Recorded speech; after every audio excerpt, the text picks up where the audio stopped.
భాగవత జయంతి మనకు గణపతి నవరాత్రులే కాక గణపతి ఆవిర్భావము, గణపతి తత్వము, ఇది అన్నీ చెప్పినటువంటి వాళ్ళు ఎంతోమంది ఉన్నారు. ఈరోజు ఇంటి నుండి వెళ్ళే సమయంలో భాగవత జయంతి, భాగవత కవిత సౌందర్యాన్ని, ఆ మధురిమను మనకు అందించినటువంటి పోతనామాత్యులు, ఆయన రచించినటువంటి భాగవతాన్ని ఎవరికైనా ఇస్తావా అని చెప్పి అడిగితే, మనుజేశ్వరాధములకిచ్చి పురమ్ములు వాహనములు ఈ అధములైనటువంటి మానవులకు నేను ఈ భాగవతాన్ని ఇచ్చి ఆ సమ్మెట పోటులు నేను ఆ యముడి దగ్గర పడతానా? పడను. కాబట్టి ఇది ఈ భాగవతం అంతా కూడా ఆ నారాయణునికే అంకితము అని చెప్పేసి చెప్పినటువంటి రోజు ఈ రోజు. కాబట్టి భాగవత మూర్తికి మనసారా నమస్కారం చేసుకుంటూ గోపాలకృష్ణ భగవానికి పలికెడది భాగవతము అట పలికించువాడు రామభద్రుండు అటనే పలికిన భవహరమగును అట పలుకొండుగాధ పలుకగనేలా వరం వనం వ్యాఘ్ర గజాది సేవితం ద్రుమాలయం పత్ర ఫలంబు భోజనం తృణాని శయ్యావసనం చ వల్కలం నబంధు మధ్యే ధనహీన జీవితం. ఒక అందమైనటువంటి అడవి. అది ఎంత అందంగా ఉంటుంది అంటే, దట్టమైన పొదలు, మన కళ్ళకు కనపడనన్ని జీవరాశులు ఆ అడవిలో ఎన్నో ఉంటాయి.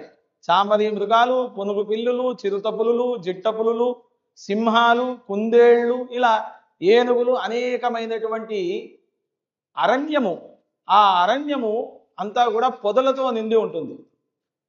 ద్రుమాలయం పత్ర ఫలంబు భోజనం, ఎన్నో దుంపలు, అవన్నీ కాయలు, కూరలు, ఎన్నో మనకు కళ్ళకు కనపడినటువంటి ఔషధాలు కూడా మనకు దొరికేది ఎక్కడా అని అంటే అడవిలో దొరుకుతాయి. అటువంటి అడవిలో ఒక సదస్సు ఉన్నది. ఆ సదస్సు దగ్గర ఇంద్రద్యుమ్న మహారాజు స్నానం చేస్తున్నాడు. ఎవరు? ఇంద్రద్యుమ్న మహారాజు స్నానం ఆచరిస్తూ ఉన్నారు. స్నానం ఆచరిస్తూ ఉంటుంటే అగస్త్య మహర్షిని చూసి ఆ యొక్క రాజుగారు, ఈయన ఏంటి ఈ అగస్త్య మహర్షి ఈ విధంగా ఉన్నాడే అని అనుకొని ఆయన దగ్గరికి వెళ్ళి, రాజుగారు వచ్చినారు అనేటువంటి దీన్ని కూడా ఆయన చూడలేక ఆయన చేసుకునేటువంటి అనుష్ఠానాన్నంతా కూడా ఆయన నాశనం చేసినాడు. ఇంద్రద్యుమ్న మహారాజు అగస్త్య మహర్షి చేసుకునేటువంటి జపాన్ని, అనుష్ఠానాన్ని మొత్తం నాశనం చేసినాడు. చేయగానే నీవు జీవితంలో చేసినటువంటి పుణ్యాలన్నీ ఒకెత్తైతే ఈ పాపం ఒకెత్తు. కాబట్టి నీకు ఈ జన్మలో మరణమై మళ్ళా జన్మలో ఇంకొక జన్మను ఎత్తి నీవు తరువాత మోక్ష పదానికి వెళుదువుగాక, అది నారాయణమూర్తితోనే నీకు అవుతుంది అని చెప్పేసి అగస్త్య మహర్షి శాపముతో కూడినటువంటి వరాన్ని అందించినాడు. ఎవరికి? ఇంద్రద్యుమ్న మహారాజుకి. ఏమి పేరు? ఇంద్రద్యుమ్న మహారాజు. మనం చెప్పేటువంటి పేరు వారి నామస్మరణ, చెప్పకపోతే లాభం లేదు, ఇలాగే చెప్పుకొని వెళ్ళిపోవచ్చు. ఇంద్రద్యుమ్న మహారాజు ఆ విధంగా వెళ్ళిపోయినాడు. ఆ తరువాత అక్కడ గంధర్వుడు అనేకమైనటువంటి కన్యలతోని స్నానం ఆచరిస్తూ ఉన్నాడు. అక్కడ ఈ అగస్త్య మహర్షి స్నానం చేస్తూ ఉన్నాడు. స్నానం చేస్తూ ఉంటే ఈ అగస్త్య మహర్షి స్నానాన్ని చూసి ఈ బక్క చిక్కినటువంటి సన్యాసి ఏదో అనుష్ఠానం చేసుకుంటూ ఉన్నాడని అమ్మాయిలతో కూడుకున్నటువంటి ఈ గంధర్వుడు ఆ సన్యాసి మీద నీళ్లు చల్లి తాను చేసుకునేటువంటి సంధ్యావందనాన్ని ఆయన నాశనం చేసినాడు. చేసిన తర్వాత అప్పుడు నీవు మళ్ళీ జన్మ ఎత్తి ఇప్పుడు నేను ఏ విధంగానైతే బాధపడుతున్నానో నువ్వు కూడా అదే విధంగా బాధపడతావు అని చెప్పేసి ఆ గంధర్వుడికి శాపం ఇచ్చినాడు ఈ అగస్త్య మహర్షి. ఒకే మహర్షి ఇద్దరికీ శాపాలను ఇచ్చినాడు. ఆ గంధర్వుడి పేరు హుహు. హుహు మనకు లలితా త్రిశక్తి నామాలలో హాహా హుహు ముఖస్తుత్యై నమః అనే నామం కూడా ఉంది. అలా ఆ హుహు అనేటువంటి గంధర్వుడికి కూడా శాపం ఇచ్చినాడు. ఇలా కొంతకాలం గడిచిపోయింది, వాళ్ళ జీవితం అంతా వెళ్ళిపోయింది. పునరపి మరణం, పునరపి జననం, పునరపి జననీ జఠరే శయనం. మనము పాపాలు చేస్తేనే మళ్ళీ మనకు జన్మ, పుణ్యము చేస్తే జన్మ లేదు. పుణ్యము చేస్తే ఎక్కడ మనకు జన్మ? శ్రీహరి పాదాల వద్దనే మనకు జన్మ. అందుకే బతికున్నన్ని నాళ్ళు పుణ్య కార్యక్రమాలు చేయండి, పాపము చేయకండి. పుణ్యము చేయకపోయినా పర్వాలేదు, పాపాన్ని ఆచరించకూడదు అని మనకు పెద్దలు చెబుతున్నారు. అదాన దోషేన భవేద్దరిద్ర, దరిద్ర దోషేన కరోతి పాపం, పాపాదవశ్యం నరకం ప్రజాతి, పునర్దరిద్రీ పునరేవ పాపి. ఎంతో సంపాదిస్తున్నావు, సంపాదించినటువంటి ధనాన్ని ఎంతో కొంత ధర్మ మార్గానికి అయితే వెచ్చించాలి కదా. సంపాదన అంటే ధనమనే అర్థము కాదు. ధనము అనే అర్థం సంపాదననే కాదు. నా దృష్టిలో, నీ దృష్టిలో, భగవంతుని దృష్టిలో సంపాదనా మార్గం అనుక్షణం మీరు ఎట్లయితే శ్రీమాత్రే నమః శ్రీమాత్రే నమః అంటూ మీరు మనసులో అమ్మవారి నామాన్ని చేస్తూ ఉన్నారు. ఇలా చేసినటువంటి మీరు ఆ నామాన్ని ఇంకొకరికి చెప్పి చేయించకపోవడం కూడా పాపమే.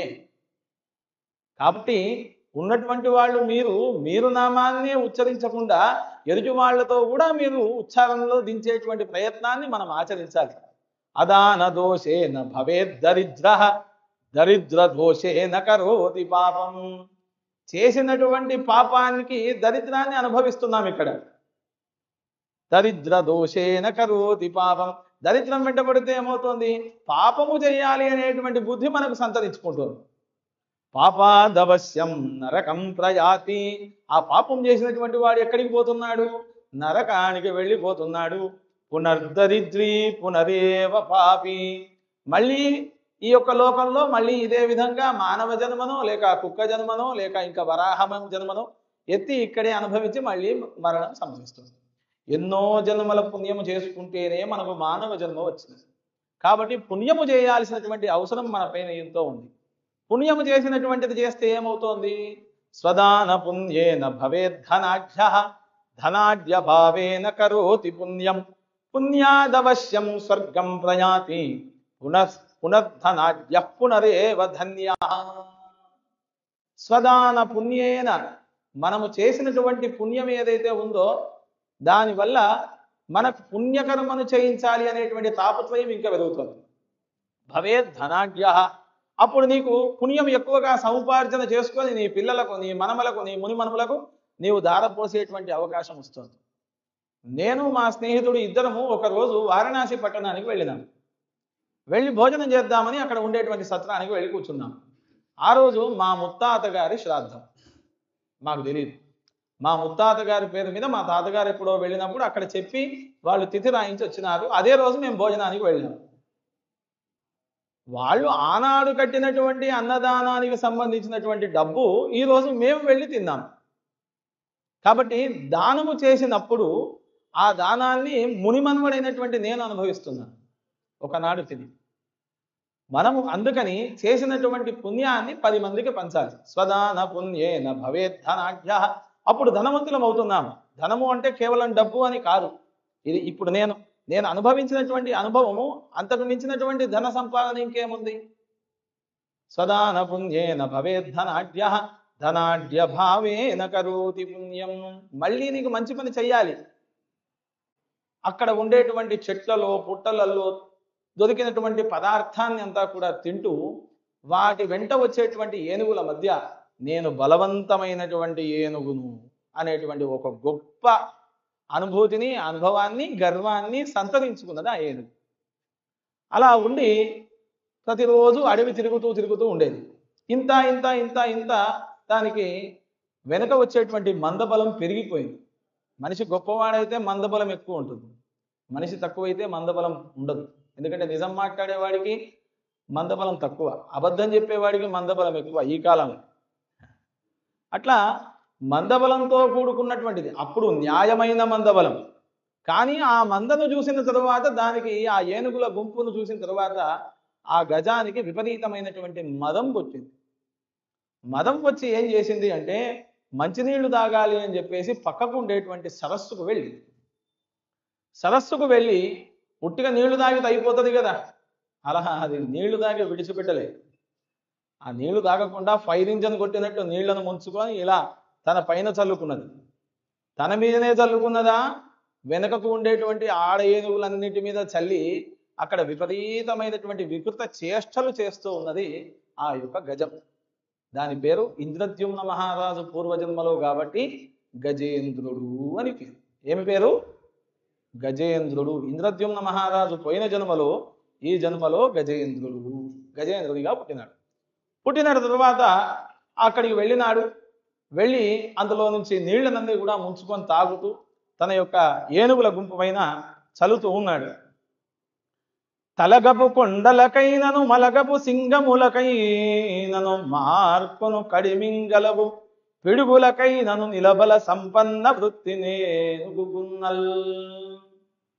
ఆ గున్న ఏనుగులన్నీ కలిసి అక్కడ ఈ మందబలం బాగా గట్టిగా కలిగినటువంటి గజేంద్రుని ముందుకు తోసేసరికి ఆ నీళ్లు తీసుకొని కొడుతూ ఉంటే పక్కకు ఉండేటువంటి గుట్టలలో ఉండేటువంటి రాళ్ళు కూడా ఇలా ఇలా ఇలా ఇలా విడిపోతున్నాయట. అంత ఫోర్సబుల్గా ఆ ఏనుగు నీళ్ళని తీసుకొని గుద్దుతూ ఉంది.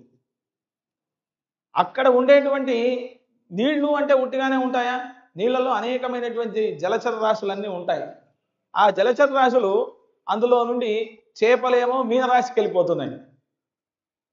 ఎండ్రకాయలు అంటాం మనం. అవి కర్కాటక రాశిలో పడిపోతున్నాయి. అట్లా చిన్న చిన్న మొసలి పిల్లలు మకర రాశిలో పడుతున్నాయి. ఏది ఇక్కడి నుంచి నీళ్లు కొడితే ఎక్కడో నక్షత్ర మండలంలో ఉండేటువంటి రాశి మండలానికి వెళ్ళిపోతున్నాయి నీళ్లను అని నా పిల్లలు నా సంసారం అంతా కూడా ఇదేదో నాశనం చేస్తుంది అని చెప్పి అక్కడ ఒక మొసలి వచ్చినది. ఆ మొసలి పేరే హూహు అనేటువంటి పేరు కలిగినటువంటి గంధర్వుడు. ఏమి పేరు? హూహు అనే పేరు కలిగినటువంటి గంధర్వుడు. ఆయన వచ్చినాడు. వచ్చిన తర్వాత మెల్లగా, ఎందుకంటే దొంగ దగ్గరికి తొందరగా వస్తూ దొరకడు. ధర్మం అనేటువంటి సరస్సులో నిలబడ్డది ఆ ముసలి. మన ధర్మం తిరిగి వస్తే మనం ఊరుకుంటామా? ఊరుకోం కదా. ఎవరి ధర్మమైనా పరధర్మం భయానక, స్వధర్మం అనేటువంటిది చాలా గొప్పది. కాబట్టి మన ధర్మాన్ని మనం ఆచరించుకోవాలి. ఓంకార వర్తనం యా యజురమలజుషా సామ గంభీర ఘోషా ఋగ్వేదాథర్వకూల క్రమపద పులినన్యాయ శాస్త్రోత్తరంగా అంగగ్రాహ వనద్ధా శతపథగమనా బ్రహ్మ విద్యార్ణవాంత విద్వద్వాగ్జాహ్నవీయం క్షపయతు దురితం సర్వదా సర్వదానః. ఇలాంటి వృత్తాంతాలన్నీ కూడా శ్రీశుకుల వారు పరీక్షణి మహారాజు గారికి చెప్తున్నారు. ఎలా చెప్తున్నారు అంటే, పరీక్షణి మహారాజు ఓ రోజు వేటకై వెళ్ళినాడు. వేటకై వెళ్ళి అక్కడ ఆయనత ఒక పాము కనిపిస్తే ఆ పామును చంపేసినాడు. పామును చంపేస్తాను, ఆ పామును చంపినావు కదా, ఇదే హోరలో, ఇదే లగ్నములో, ఇదే గడియలో నీకు మరణం తథ్యం అని ఆ పాము శాపాన్ని పెట్టింది. శాపాన్ని పెట్టడంతో ఏమి చేయాలనో తెలవలేదు. ఆయనకున్న సమయం ఎంత? 7 రోజులు. ఇదే వారం, ఇదే గడియ, ఇదే హోర, ఇదే గడియకు నీకు మరణం తథ్యం అనేసరికి ఆయనకి ఏం చేయాలి? పాల్పడలే. అప్పుడు ఆయన 7 రోజులు నాకు చావు దగ్గర అవుతుంది అని చెప్పి బాధపడలే. శ్రీశుకుల వారిని ఆశ్రయించి నిగమ కల్పతరోర్గలితం ఫలం సుఖముఖాదమృతద్రవ సంయుతం పిబత భాగవతం రసమాలయం ముహురహో రసికాః భువి భావుకాః. నిగమాగమము అంటే వేదం. ఆ వేదం ఎలా ఉంది అంటే ఓంకారం అనేటువంటి ఆకారం వలె ఉన్నది. ఓంకారావర్తనంయా, ఒక నది ఓంకారం వలె ఉన్నదట. అందులో ప్రవహిస్తున్నటువంటి జలము యజుర్వేదం. యజురమల జుషా సామ గంభీర ఘోష. ఆ ప్రవహిస్తున్నటువంటి జలము శబ్దము ఏదైతే గలగల అనేటువంటి శబ్దం వస్తుందో అది సామవేదం. ఋగ్వేదాథర్వకూల క్రమపద పులినన్యాయ శాస్త్రోత్తరంగా. మరి ఋగ్వేదము అథర్వవేదము రెండు ఓంకారానికి అటుపక్కకు ఇటుపక్కకు ఉండేటువంటి నదిని కాపాడేటువంటి ఇసుక తిన్నెలు. ఆ ఇసుక తిన్నెలు రెండు కూడా ఋగ్వేదము అథర్వవేదం. మరి నీళ్లు ఉట్టిగా ఉంటాయా? నీళ్లపైన తరంగాలు వస్తాయి కదా. ఆ తరంగాలన్నీ కూడా తర్క మీమాంస న్యాయ వైశేషిక భాట్ట ప్రాభాకరమైనటువంటి 6 శాస్త్రాలు. ఋగ్వేద అథర్వకూల క్రమపద పులినన్యాయ శాస్త్రోత్తరంగా అంగగ్రాహ వనద్ధా శతపథగమనా బ్రహ్మ విద్యార్ణవాంత. మరి నీళ్లు ఉట్టిగా నదిలో ఉంటాయా? ఇప్పుడు మనకు గజేంద్ర మోక్షంలో వచ్చినట్టు అనేకమైనటువంటి కింద అనేకమైనటువంటి జలచర రాశులు ఉంటాయి. అవన్నీ కూడా బ్రహ్మ విద్యలు. అవి ఎప్పుడూ బయటకు కనపడవు. నేను వారాహి నవరాత్రులు చేసినానండి. వారాహి నవరాత్రులు గుప్త నవరాత్రులు, దాని బహిరంగ రహస్యం చేయకూడదు. వసంత నవరాత్రులు రామ నవరాత్రులు, గణపతి నవరాత్రులు లక్ష్మీ గణపతి నవరాత్రులు, శారదా నవరాత్రులు శరన్నవరాత్రులు, శరత్కాలంలో చేసేటివి శారదా నవరాత్రులు, శైశిర మాసంలో చేసేటువంటి శైశిరి భువనేశ్వరి నవరాత్రులు, ఆషాఢ మాసంలో చేసేటివి శాకంబరి నవరాత్రులు.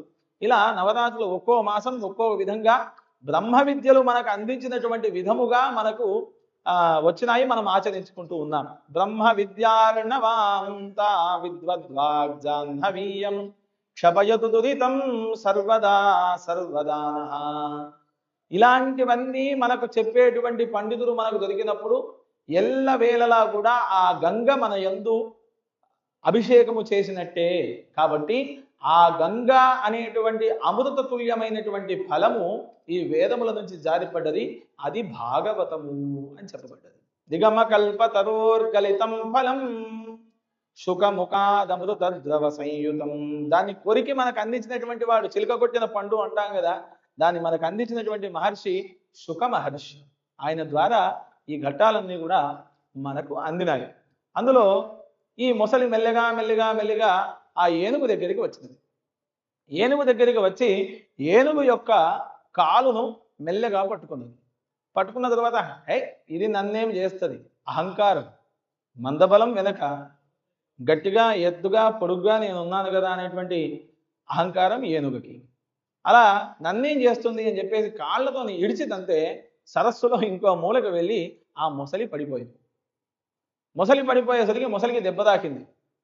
అమ్మో, నాకు దెబ్బ తాకినా కానీ నేను పట్టుకోకపోతే నా ధర్మం నాశనం అవుతుంది, నా సదస్సు అంతా కూడా నాశనం అయిపోతుంది. కాబట్టి నేను ఎట్టి పరిస్థితులలో నా సదస్సులో ఉండేటువంటి జలచరాలను నేను కాపాడుకోవాలి అంటుంది. నీళ్ళల్లో ఉండే మొసలికే ఎంత ఉంటే మనకెంత ఉండాలి ధర్మం మీద. అలా వెళ్ళి మెల్లిగా మెల్లిగా మళ్ళీ ములుక్కుంటానో పుచ్చుకుంటానో దానికి నొప్పిలేస్తుంటే అక్కడికి వెళ్ళి ఆ యొక్క ఏనుగు యొక్క పాదాన్ని గట్టిగా పట్టుకుంది. సార్ పట్టుకుంటే తొండంతో కొట్టే ప్రయత్నం చేసింది ఏనుగు. లాభం లేదు.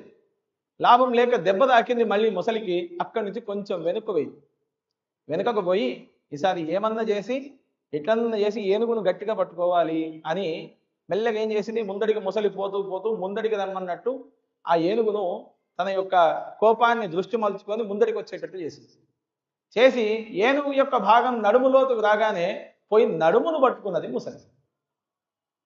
నడుమును పట్టుకున్న తర్వాత ఏనుగు ఏం చేయగలుగుతుంది, అటు ఇటు ఇటు అటు అని అన్న వీపులో ఎవడని వచ్చి చేయేస్తాడు, వాని వెనక నుంచి తీయలేమా ఇట్లా పట్టుకోలేమా. అలా ఏనుగు కూడా చాలా ఇబ్బంది అవుతుంది. ఇబ్బంది అయినా కానీ దాని యొక్క అహంకారం మాత్రం తగ్గడం లేదు. నాకేం కాలేదు మీరు కూర్చోండి అంటుంది వెనక ఉండేటువంటి ఆడ ఏనుగులు. ఇలా సాగుతూ సాగుతూ సాగుతూ సాగుతూ దానికి రక్తం కారడం మొదలైంది. ఏనుగు కొంచెం నీరసమైంది. నీరసం కాగానే అమ్మయ్యా అని ఇలా బాధపడుతోంది. అదే నన్ను విడిచిపెడతలేదే ఈ మొసలి, అయినా సరే కొంచెం పైకి వెళ్దాం అని చెప్పి కొంచెం వెనకకు అడుగు వేసుకుంటూ వేసుకుంటూ వెనకకు పోతూ ఉంటే వెళ్ళి వెనక కాళ్ళను పట్టుకుంది ముసలి. వెనక కాళ్ళను పట్టుకుంది అని చెప్పి వెనకకు తిరుగుదామనేసరికి తొండాన్ని పట్టుకుంది. తొండం బయటికి రాదు, బొత్త దగ్గర మొత్తం ఛాతీ దగ్గర అంత పుండ్లు, వెనకకు పోతే వెనక దెబ్బలు, ఏం చేయలేని పరిస్థితి. కొంచెం కొంచెం రక్తం పోయిన తర్వాత ఏమవుతుంది, మనిషిలో కాల్షియం అంతా తగ్గిపోయింది, ఏం చేయలేదు కదా. ఇక ఏం చేయలేని పరిస్థితులలో నీరసించుకొని కూర్చుంటుంది. నేను పూర్వజన్మలో చేసిన దాన పుణ్య ఫలం వల్ల ఈ అడవిలో మంచి గజరాజునై జన్మించి మందతో సేవ చేసుకుంటూ నేను అక్కడ ఇక్కడ ఆనందంగా నా చెవులను నా శరీరాన్ని ఆ ఏనుగు నడుస్తూ ఉంటే ఎంత అందంగా ఉంటుంది. ఏనుగు మామూలుగా నడవదు, దాని చెవులు అటు ఇటు కొట్టుకుంటూ ముందట ముఖము అద్భుతంగా నడుస్తుంది ఏనుగు నడక. అందుకే రాముల వారిని సామజవర గమన అన్నారు. ఏనుగు ఎంత అందంగా నడుస్తుందో రాముడు మన ముందరికి నడుచుకుంటూ వస్తే కూడా అంత అద్భుతంగా ఉంటుంది. అలా నేను ఇంత అందంగా ఇంత అద్భుతంగా సేద తీరేటువంటి ఈ వనములో నేనుంటే ఈ సరస్సు దగ్గరికి నేను రావడం ఏంటి, ఈ సరస్సులో నేను నీళ్లు తాగుదామనుకోవడం ఏంటి, ఈ సరస్సు దగ్గరికి వచ్చినటువంటి నేను ఉట్టిగుండి నీళ్లు తాగిపోక ఇందులో ఉండేటువంటి నీళ్ళను నా వాళ్ళ మీద నేను తిప్పి ఇలా కొడితే మరి నాకెందుకు ఇలాంటి బుద్ధి కలిగిందో ఏమో అని చెప్పి బాధపడుతూ ఉంది. ఆక్సిజన్ లెవెల్స్ తగ్గిపోతూ ఉన్నాయి ఏనుగుకి, ఏం చేయలేదు. అప్పుడే ముసలి కొంచెం విడిచిపెట్టగానే అమ్మయ్యా అమ్మ ముసలి నన్ను విడిచిపెట్టింది అది ఊపిరి తీసుకొని వెనుకకు అడిగేసే లోపు మళ్ళీ వచ్చి పట్టుకుంటుంది. అందుకే నీళ్ళల్లో ఉండేటువంటి మొసలి తెరువు ఎవరు పోవద్దు. ధర్మంలో ఉండేటువంటి పీఠాధిపతులు నీళ్లలో ఉండే మొసలితో సమానం. వాళ్ళ దగ్గరికి మనం ఎక్కువగా వాళ్ళ దగ్గరికి వెళ్ళి మనం కుప్పిగంతులు వేయకూడదు. వాళ్ళు చెప్పింది మనం వినాలి, నమస్కారం చేసుకొని రావాలి. ధర్మ మార్గంలో ఆ మొసలి తన ధర్మాన్ని పాటించింది, ఏనుగు తన ధర్మాన్ని పాటించలేదు. అలా పట్టుకొని ఉంటూ ఉంటూ ఉంది.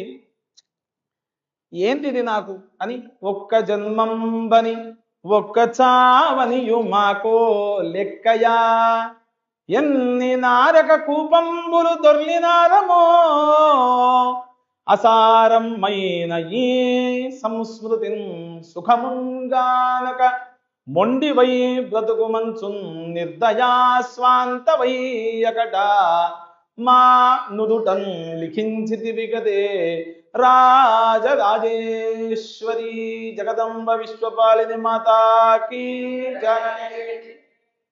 ఒక జన్మమా, ఒక సంసారమా, ఈ జన్మం ఎత్తి తింగలమేము, ఒక్క జన్మంబని ఒక్క చావనే మాకిదో లెక్కన, ఎన్ని నారక కూపంబులు దొర్లినారమో, ఎన్నో నరకాలు దొర్లి దొర్లి దొర్లి దొర్లి భూప్రపంచం మీదకి వచ్చి పడ్డామే, వచ్చి నేను ఈ ముసలి దగ్గర పడితే కదా, నేను చేసినటువంటి పాపపుణ్యాలు ఎటుపోయినాయి.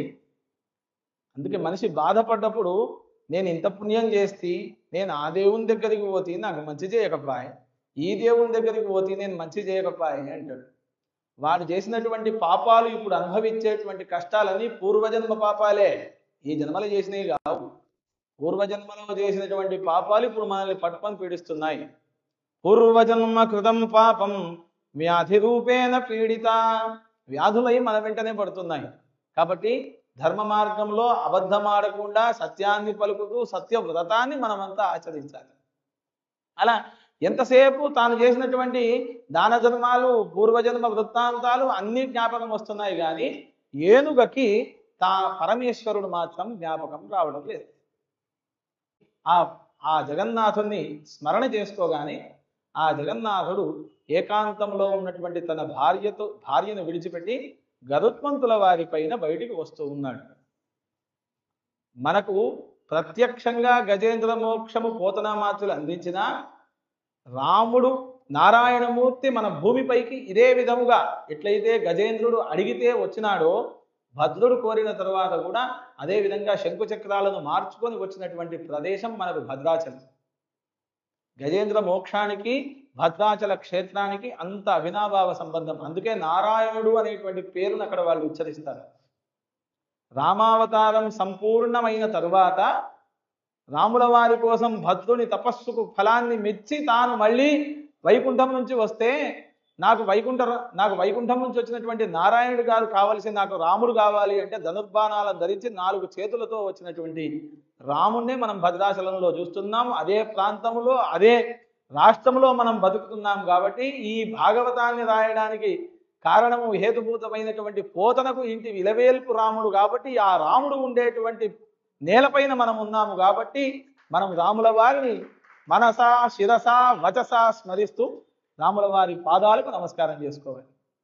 అలా ఆ నారాయణమూర్తి వైకుంఠము నుంచి బయలుదేరి మెల్లిగా మెల్లిగా మెల్లిగా ఆగపడుతూ, నేను కదా ఈరోజు నా ఊరి నుండి ఇక్కడికి రావాలి అంటే మా స్నేహితుడికి ఫోన్ చేసిన, ఎక్కడికి వెళ్తున్నావు అని అంటే, ఇలా నారాయణపేటకు పోతున్నాను, ఏం చెప్పాలో తెలుస్తలేదు, ఈరోజు ఇంట్లో అంత హడావిడి ఉండే, ఏం చెప్పాలి, తల్లి గర్భంలోకి పోయినట్టుంటుంది నారాయణపేట, ఈ మూలలో ఉంటుంది కదా, ఇది కూడా వైకుంఠమే, ఆ మూల సౌదంబులో. అలా ఆ మూల నుండి ఆ నారాయణమూర్తి పరిగెత్తుకుంటూ వచ్చి తన కోసము అడిగినటువంటి ఆ యొక్క గజాన్ని మొసలి నుండి రక్షించడానికి తన చేతిలో ఉండేటువంటి సుదర్శన చక్రాన్ని విడిచి ఆ మొసలిని మొసలికి మోక్షాన్ని ప్రదర్శించినాడు. మొసలి మోక్షం అందుకున్న వెంటనే హాహా హూహు ముఖస్తుత్యై నమః, తాను ఆ అయ్యగారికి అమ్మవారికి నమస్కారం చేసుకొని, పోయిన జన్మలో నేను చేసిన పాపానికి మొసలినై ఇందులో పుట్టి వాసన వచ్చేటువంటి నీళ్ళల్లో నాకంటే పెద్ద మొసలిల నుంచి నేను కాపాడబడి, చేపల నుంచి కాపాడబడి, వలల నుంచి కాపాడబడి, నేను ఇందులో నివసించి నీవు వస్తామని చెప్పి ఎదురు చూస్తూ ఉన్నాను. ఇలా వస్తామని తెలిస్తే ఆనాడే గజేంద్రుని ఇంకా ఇబ్బంది పెట్టేటువంటి వాడిని నేను అని చెప్పి అందులో నుంచి ఆవిర్భావమైనటువంటి ఆ మొసలిలో నుంచి ఆవిర్భావమైనటువంటి గంధర్వుడు పరమేశ్వరునికి, ఆ జగన్నాథునికి నమస్కారం చేసుకున్నాడు. ఇక గజేంద్రుడు, నేను చేసినటువంటి ఇంద్రద్యుమ్నుడు అనేటువంటి రాజు కదా, నేను చేసినటువంటి పాపానికి గాను ప్రాయశ్చిత్తం నేను ఈ జన్మలో అనుభవించి నేను కూడా నీ దగ్గరికి వచ్చేస్తాను స్వామి అంటూ ఈ గజేంద్ర మోక్ష వృత్తాంతాన్ని అంతా కూడా పోతనామాచ్యుల వారు సంపన్నం చేసినారు. ఈ కథ విన్నవాళ్లకు, చెప్పిన వాళ్లకు శక్తిపీఠ అధిష్టాన దేవత అయినటువంటి శ్రీ మహాలక్ష్మి అమ్మవారి కృపా కటాక్షలు ఎల్లవేళలా ఉంటూ అందరికీ కూడా స్వస్తి ప్రజాభ్య పరిపాలయంతాం న్యాయేన మార్గేణ మహిం మహిషాః గోబ్రాహ్మణేభ్య శుభమస్తు నిత్యం లోకాః సమస్తాః సుఖినో భవంతు. స్వస్థములతో తాను వెళ్ళిపోయి ఇంద్రుని పైన యుద్ధం ప్రకటించినాడు. యుద్ధం ప్రకటించిన తర్వాత గెలిచినాడు. గెలిచిన తర్వాత ఇంద్రుని యొక్క పదవి పోయి ఆ ఇంద్ర పదవి ఎవరికి వెళ్ళిపోయింది? బలిచక్రవర్తికి వెళ్ళిపోయింది. బలిచక్రవర్తి దగ్గరికి వెళ్ళిపోయిన తర్వాత దేవతలు అందరూ కలిపితేనే కదా పురంధరునికి ఇంద్ర పదవి వచ్చింది, రాజు అయినాడు. మరి అలాంటిది పోయిన తర్వాత తాను బాధపడుకుంటూ తన తల్లి దగ్గరికి వెళ్ళినాడు. ఇంద్రుని యొక్క తల్లి పేరు అదితి. ఏమి పేరు? అదితి. అదితి దగ్గరికి వెళ్ళి నమస్కారం చేసుకున్నాడు. నా పదవి పోయింది, బలిచక్రవర్తి ఆ పదవిని అనుభవిస్తూ ఉన్నాడు, దుర్మార్గము సన్మార్గము నా మీద యుద్ధం ప్రకటించినాడు, ఆ యుద్ధములో నేను ఓడిపోయినాను కాబట్టి నేను రాజ్యాన్ని అప్పజెప్పినాను. ఇప్పుడు దేవతలకు రాజు ఎవరు? బలిచక్రవర్తి. బలిచక్రవర్తికి గురువు ఎవరు? శుక్రాచార్యుడు. నేను రైట్కు పోతా అంటే ఆయన లెఫ్ట్కు పోండు. మనం ఏదైతే సవ్యంగా చేస్తామంటామో మన దగ్గర కూడా చాలా మంది శుక్రాచార్యులు ఉంటారు. మన ఆలోచన ఒకటైతే మన ఆలోచన ఇంకోదికి పోతుంది. అప్పుడప్పుడు మంచి కూడా ఉంటుంది, శుక్రాచార్యుడు చేసినటువంటి మంచి చాలా ఉంది, దాన్ని కూడా అప్పుడప్పుడు మనం పరిగణలోకి తీసుకోవాలి. అలా శుక్రాచార్యుడు విశ్వజిత్ యాగం చేస్తే వచ్చినటువంటి వాటితోని ఈ ఇంద్ర పదవిని అనుభవిస్తూ ఉన్నాడు బలిచక్రవర్తి. బలిచక్రవర్తి ఇప్పుడు రాక్షసులకు గురువు అయిపోయినాడు, రాక్షసులకు రాజు. దేవతల యొక్క పోస్టులు చీఫ్ మినిస్టర్ అన్ని పోస్టులు వాళ్ళకి వెళ్ళిపోయినాయి. అదితి గర్భంలో పుట్టినటువంటి వాళ్ళందరూ దేవతలు, దితి కడుపులో పుట్టినటువంటి వాళ్ళందరూ దైత్యులు, రాక్షసులు. తండ్రి ఒక్కడే, కశ్యప ప్రజాపతి, ఆయన ఒక్కడే. అందుకే ఒకే కడుపులో పుట్టినా దేవాసురులు ఉంటారు అని చెప్పడం.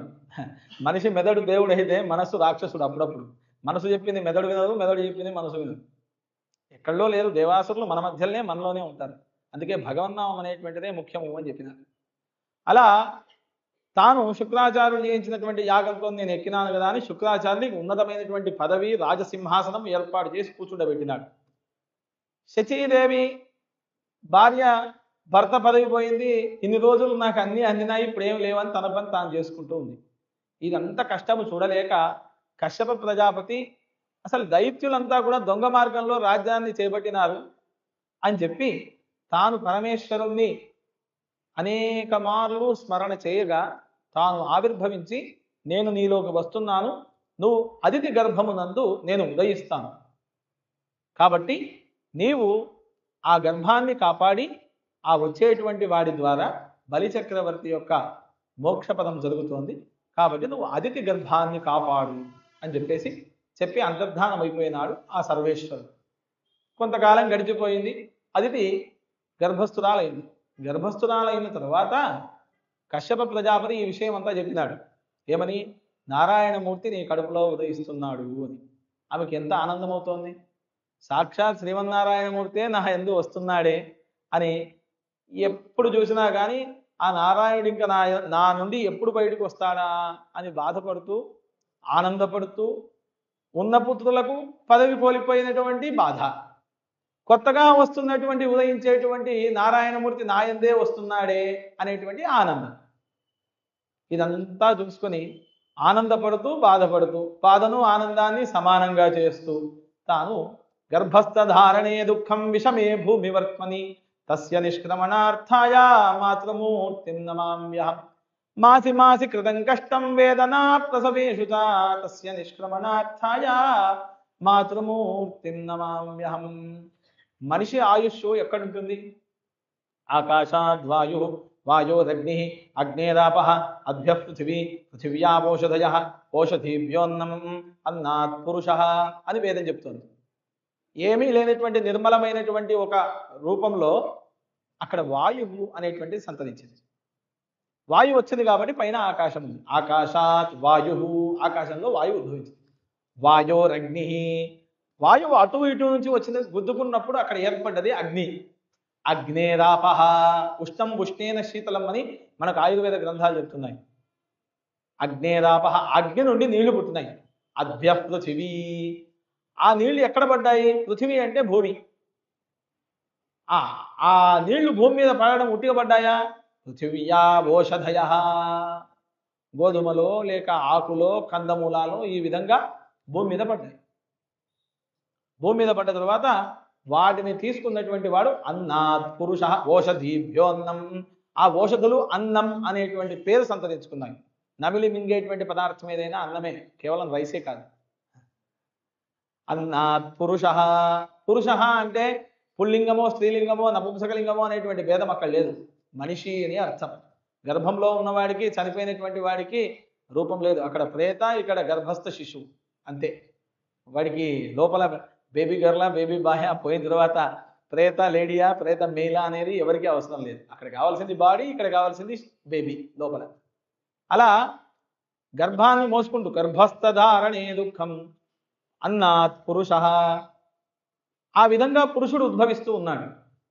ఇందులో కింద పడినటువంటి గింజ భోజనం చేయకుండా విడిచిపెట్టినామా వాడి ఆయుష్ అక్కడికే సమాప్తం. లేదా మొక్కలోనే ఏదైనా పశువు వచ్చి తిన్నదా వాడి ఆయుష్ అక్కడికే సమాప్తం. ఇలా అన్ని సంతరించుకొని పురుషులోడి కణముగా ఒక జన్మ, స్త్రీలో పిండముగా ఒక జన్మ, మామూలుగా మనం బయటకు వచ్చేది యోనిజులుగా మనం బయటికి వచ్చేది ఒక జన్మ. ఆ తరువాత సంస్కారం చేసుకున్న తర్వాత 4వ జన్మ ప్రేతత్వం, 5 జన్మలు. ఇవి 5 పంచప్రాణాలు, పంచభూతాలు, 5 జన్మలు మనిషికి. ఈ విధంగా తల్లిచిన పొట్టలు దాచె నిన్నెట్టులో ఉల్లమునను పిరాడించుటది ఎట్టులో కల్లలా ఇది కనపడు ప్రతి జీవిలో నేను నాదనుటకెవడో ఈ యజమానుడు. నేను నేను నేను నేను అంటున్నావే, నీ లోపల ఏముంది? తల్లిచిన పొట్టలు దాచే నిన్నెట్టులో, ఇంత పెద్ద శరీరము కాయము దేహం వేసుకొని బయట తిరుగుతున్నావే, నిన్ను తల్లి ఎట్ట దాచిపెట్టింది కడుపులో? ఎంత బాధపడి దాచింది? గర్భస్థ ధారణే దుఃఖం, గర్భధారణ అయ్యే సమయంలో దుఃఖాన్ని అనుభవించిందే. నిన్ను కనాలే మాసి మాసి కృతం కష్టం వేదనా ప్రసవేశుచ, నెల నెల నెల నెల నువ్వు కడుపులో పెరుగుతున్నా కొద్ది కడుపులో జరిగేటువంటి ఇబ్బందులన్నీ తట్టుకుంటూ ఉన్నదే. నువ్వు పుట్టిన తర్వాత మలమూత్రాలన్నీ విసర్జన చేస్తూ ఉన్నావే, అన్నీ భరించుకొని నిన్ను బయటికి తెస్తుంది కాబట్టి ఆమె అమ్మ అయింది. అలాంటి మాతృమూర్తికి ఏమి చేసినా కానీ మనం రుణం తీర్చుకోలేము. అలాంటి కశ్యప ప్రజాపతి భార్య అయినటువంటి అదితి గర్భంలో ఆ భగవంతుడు వామనమూర్తిని, ఆ లోపల ఉండేటువంటి నారాయణమూర్తిని చూసి ఆనందపడుతూ ఒక శుభముహూర్తాన్ని శ్రావణ ద్వాదశి శుద్ధ ద్వాదశి, ఏ రోజు? శ్రావణ శుద్ధ ద్వాదశి రోజు జన్మించినాడు ఓ చిన్న పిల్లగాడు. ఆయనకు జాతకర్మ నామకరణ కార్యక్రమం అయిపోయింది. 6వ నెలలో శుభ ముహూర్తంలో అన్నప్రాసన కూడా చేసినారు. ఆయన పేరు వామనుడు అనేటువంటి పేరు పెట్టినారు. అన్నప్రాసన అయింది. తర్వాత చౌల కర్మ 3 సంవత్సరాలకు కమండలంలో ఉంచినాడు. సప్త ఋషులు చేతికి దర్భలను ఇచ్చినారు ఈ వామనుడికి. ఆ వామనుని చేతిలో దర్భలు అదే విధంగా ఉన్నాయి. కమండలం బ్రహ్మ ఇచ్చినాడు. బ్రహ్మ కమండలంలో ఉన్నటువంటి నీళ్లను జారవేస్తూ ఉంటే కన్ను అడ్డం దాకింది. ఆ కన్నును పొడి చేసినాడు ఈ వామనుడు. ఇందులో ఈ దర్భను పెట్టి పొడి చేసినాడు. అందువల్ల శుక్రాచార్యుడు ఒంటి కన్నువాడు అయినాడు. ఒక కన్నుతోనే చూడగలుగుతాడు. ఆ కన్ను కుడి కన్ను. ఎడమ కన్నుతో చూసినాడు, అన్ని లెఫ్ట్ పనులు కాబట్టి ఎడమ కన్ను అక్కడికి సమాప్తం అయిపోయింది. సరే, అయినా సరే నా వ్యక్తిని నేను కాపాడుకోవాలి కదా అని పక్కకు కూర్చొని అప్పుడు చెప్తున్నాడు, కొన్ని విషయాలలో అబద్ధం కూడా చెప్పొచ్చు రాజా, నువ్వు అనవసరంగా సంకల్పం చేసినావు. వారిజాక్షులయందు వైవాహికములందు ప్రాణవిత్తమాన భంగమందు జగిత గోకులాగ్రజన్మ రక్షణమందు బొంకవత్సు నఘము పొందదధిపా. కొన్ని ప్రాంతాలలో మనము అబద్ధం చెప్పొచ్చు అని చెప్తున్నాడు. ఎవరు? శుక్రాచార్యుడు. అబద్ధం చెప్పొచ్చు అని చెప్తున్నాడు. ఎక్కడెక్కడా? వారిజాక్షుల యందు, ఆడవాళ్ళ యందు మనం అబద్ధం చెప్పొచ్చు. ఎందుకంటే వాళ్ళు ఎక్కడికైనా రండి, మమ్మల్ని మాకు పనుంది తీసుకొని వెళ్ళండి అన్ననాడు బ్రహ్మచారులైనటువంటి వాళ్ళు, బ్రహ్మచర్యం పాటించేటువంటి వాళ్ళు వాళ్ళ మీద మనసు పడకుండా వాళ్ళ దగ్గర అబద్ధం చెప్పకుండా అబద్ధం చెప్పి వెళ్ళవచ్చు, తప్పించుకొని వెళ్ళొచ్చు. వారిజాక్షుల యందు. శుక్రాచార్యుడు చెప్పే మాటలు మనం చెప్పే మాటలు కావు సుమి. మళ్ళీ నేను చెప్తున్నానో మీరు చెప్తున్నారనో అనుకోకండి. వారిజాక్షుల యందు వైవాహికములందు, ఆగిపోయేటువంటి పెళ్లిలో ఎవరైనా వెళ్ళి అబద్ధం చెప్పొచ్చు అని చెప్పినాడు. అందుకే 1000 అబద్ధాలు ఆడినా ఒక పెళ్లి చేయాలని ఇప్పటికీ మన వాళ్ళు 1000 అబద్ధాలు ఆడుతూనే ఉందని. అబద్ధం ఎలాంటిది అంటే, ఎక్కడున్నావు అంటే నేను ఇంటి నుండి ఇప్పుడే బయలుదేరినా, వీడి ఇంట్లోనే ఉంటాడు. మొదటి అబద్ధం. ఎక్కడి దాకా వచ్చినావు? నేను ఫలానా ఇప్పుడే జట్రం మండలం దాటినా. రెండో అబద్ధం. అవునా, ఎవరెవరు వస్తుంది? నేను, నా వెనక పరివారం వస్తుంది. మూడో అబద్ధం. ఇక్కడికే వాడు మహబూబ్నగర్ చేరే వరకే 1000 అబద్ధాలు అయిపోతాయి. అట్లా అబద్ధం ఆడకూడదు. ఎటువంటి సమయంలో అబద్ధం ఆడాలనో అటువంటి సమయంలో ఆడమన్నారు. కానీ పెళ్లి కోసమే అబద్ధం ఆడి వాడు చేసే ఉద్యోగాన్ని లేని ప్యాకేజీని సృష్టించి చెప్పడం అబద్ధం. అది పెళ్లి చేయడానికి ఆడే అబద్ధమే కాదు. వైవాహికములందు ప్రాణ విత్తమాన భంగమందు, మానం పోయే సమయంలో, ప్రాణం పోయే సమయంలో, గోవులకు జగిత గోకులాగ్ర జన్మ రక్షణమందు, జన్మను రక్షించుకోవడంలో అబద్ధం ఆడొచ్చు మహారాజా. కాబట్టి మీరు ఇక్కడ అబద్ధం ఆడండి అంటే, చిచి నా ఇంటా వంట అబద్ధం ఆడేదే లేదు. మిమ్మల్ని నేను పూజిస్తా, నాకు అబద్ధమే లేదు. నా తాత ఎవరు? ప్రహ్లాదుడు. ఆయన తండ్రి ఎవరు? హిరణ్యకశిపుడు. నా తండ్రి ఎవరు? విరోచన మహారాజు. నేను బలిచక్రవర్తి, ఇంద్ర పదవిని అనుభవిస్తున్నా. నా కింద హరి ఉన్నాడు అని నువ్వు ఇన్ని మాటలు చెప్తున్నావు కదా, హరే నా దగ్గర చిప్పబట్టుకొని అడుగుతున్నాడు, చూసినవా? కాబట్టి శ్రీహరే నా దగ్గర అడగడానికి వచ్చినాడే, నాకు ఏమి ఇబ్బంది లేదు. పోతే శ్రీహరి దగ్గరికే నేను పోతాను. కాబట్టి నాకేం బాధ లేదు. నా తాత అక్కడనే ఉన్నాడు, నేను నా తాతతో ఆడుకుంటా అనుకున్నాడు. సరే అని సంకల్పం చేసుకున్నాడు. సంకల్పం చేసుకున్న తర్వాత ఏమి కావాలి అంటే, నాకు 3 అడుగుల నేల కావాలి అని అడిగినాడు. సరే అన్నాడు, అస్తు అన్నాడు, సంకల్పం చేసినాడు.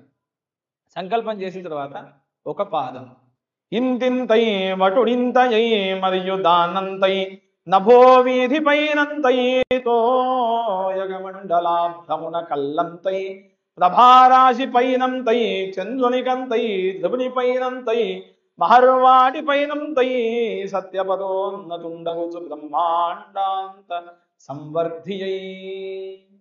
ఇంతింతై వటుడింతై తానింతై మెల్లగా మెల్లగా మెల్లగా శ్రేణి పదా విచక్రమే విష్ణుర్గోపా అదాభ్య తతో ధర్మాణి ధారయన్ విష్ణో కర్మాణి పశ్యత యతో వ్రతాని పశ్పసే ఇంద్రస్య యుజ్య సఖా.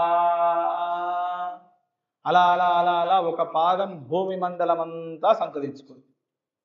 మరి ఇంకో పాదం భూమి నుండి పైకి వెళ్తుంది. భువర్లోకం, సువర్లోకం, మహర్లోకం, జనోలోకం, సత్యలోకానికి వరకు వెళ్ళింది. అక్కడ బ్రహ్మ తపస్సు చేసుకుంటూ తన యొక్క సృష్టిని రాసుకుంటూ కూర్చున్నాడు. ఈ పాదమును చూసినటువంటి ఈ మిగిలిన భువర్లోకం, మహర్లోకం, తపోలోకం, సత్యలోకం ఏదైతే ఉందో తపోలోకం వరకు ఉన్నటువంటి వాళ్ళందరూ కూడా ఆ పాదాన్ని సేవించుకుంటూ, ఆహా విష్ణుమూర్తి పాదమే మా జన్మ తరించినదే, ఈ లోకాలు కూడా వస్తున్నదే అని చెప్పేసి వాళ్ళంతా కూడా ఆనందంగా ఆస్వాదించినారు ఆ యొక్క పాదాన్ని. అందుకే పోతనామాచుల వారు మందార మకరంద మాధుర్యమునదేలు మధుపంబుబోవునే మదనములకు నిర్మల మందాకిని వీచి కలదూగదాయంచనునే తరంగినకు లలిత రసాల పల్లవ ఖాదియై చుక్కుకోయిన చేరునే గజములకు పూర్ణేందు చంద్రికా స్ఫురిత చకోరకములు సాంద్రనీహాసమే అంబుజోదర దివ్య పాదార విందం. ఆ నారాయణ నామస్మరణం చేసినటువంటి పాదార విందం నాకు కావాలి అని ప్రహ్లాదుడు ఆనాడే అన్నాడు కదా. అదే విధముగా ఉన్నటువంటి లోకాలలో నమస్కారం చేస్తూ ఆ పాదార విందాన్ని సేవిస్తూ ఉన్నారు. అలా బ్రహ్మ వద్దకు ఆ పాదం సత్యలోకం వరకు అలా వెళ్ళిన తర్వాత బ్రహ్మ తాను అక్కడ ఆ పాదానికి అభిషేకం చేసినాడు. బ్రహ్మ కడిగిన పాదం అక్కడ ఉద్భవించినది గంగ. బ్రహ్మ పాదాన్ని విష్ణుమూర్తి పాదాన్ని అక్కడ కడిగిన తర్వాత అక్కడ గంగ ఉద్భవించింది. విద్వద్వాగ్జాహ్నవీయం క్షపయతు దురితం సర్వదా సర్వదానః. వేదాలకు ఆది మూలమైనటువంటి గంగావతారణం జరిగినటువంటి స్థలం సత్యలోకం. అదే మనకి ఇక్కడ ప్రవహిస్తోంది మన భూమి మీద. అయిపోయింది, 7 లోకాలు పైకి నిండినాయి. ఒక పాదం భూమి మొత్తము అయిపోయింది. ఇక నాకు ఉన్నటువంటి స్థలం ఏమి లేదు అనగానే ఈ మెదడుకే కదా ఈ ఆలోచన అంతా వచ్చినది. ఆ 3వ పాదం ఈ మెదడు మీద పెట్టు అని చెప్పేసి ఆ వామనమూర్తిని వేడుకుంటే ఇంకొక కాలును తీసి తన యొక్క బలిచక్రవర్తి శిరస్సు మీద పెట్టేసినాడు వామ. పెట్టిన తర్వాత తనతో వచ్చినటువంటి గరుత్మంతుల వారు ఆ బలిచక్రవర్తిని నాగబంధనం వేసి కట్టిపడి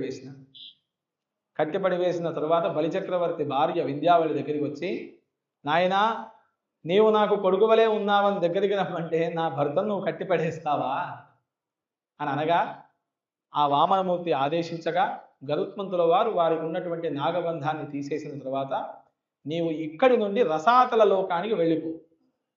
భూమి మీదనే ఉంది కదా పాదం, కింద ఉన్నటువంటి లోకాలు అతల వితల సుతల మహాతల రసాతల కిందికి పాతాలు. ఆ రసాతల లోకంలో నువ్వు నివసించు.